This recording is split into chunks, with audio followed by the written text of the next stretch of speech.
네, 다음 전국입니다. 국민의힘은 마약류 관리 당정협의회 열어서 마약 대책 컨트롤 타워 기능 강화하는 등의 대책을 논의했습니다. 또 북핵과 관련한 현 상황 보고받고 국정 현안을 점검하고 있습니다. 반면 민주당은 야당을 겨냥한 검찰 수사 규탄을 이어가면서 예산 정국에서 주도권을 얻기 위한 대응책을 모색하기로 했습니다.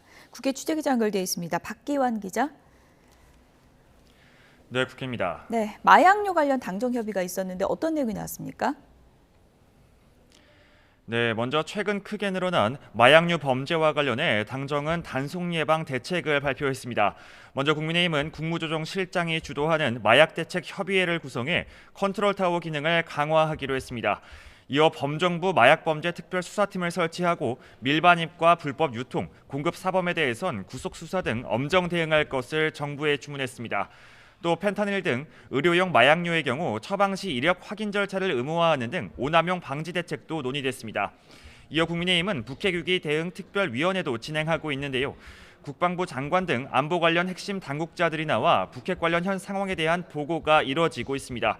여야 공방이 격화하는 가운데 국민의힘은 안보와 안전 등 현안 챙기기에 힘을 실으면서 여당으로서의 역할을 부각하려는 것으로 해석됩니다. 네, 어제 시정연설 불참한 민주당 오늘 움직임 어떻습니까? 네, 더불어민주당은 오늘 오후에도 이재명 대표 등을 겨냥한 검찰 수사에 대한 규탄을 이어가면서 내년도 예산 심사를 앞두고 역공을 꾀하고 있습니다.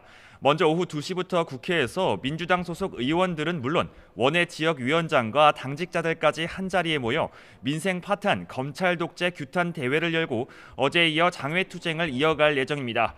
이어서 3시부터는 예산안 대응 워크숍을 진행하는데요. 앞서 민주당은 지역화폐와 노인 일자리 예산 등이 삭감된 정부안을 수용할 수 없다고 밝힌 만큼 구체적인 대응책을 논의할 것으로 보입니다. 네, 국정감사 일정도 알아보죠. 오늘은 국정원 국정감사 진행되죠.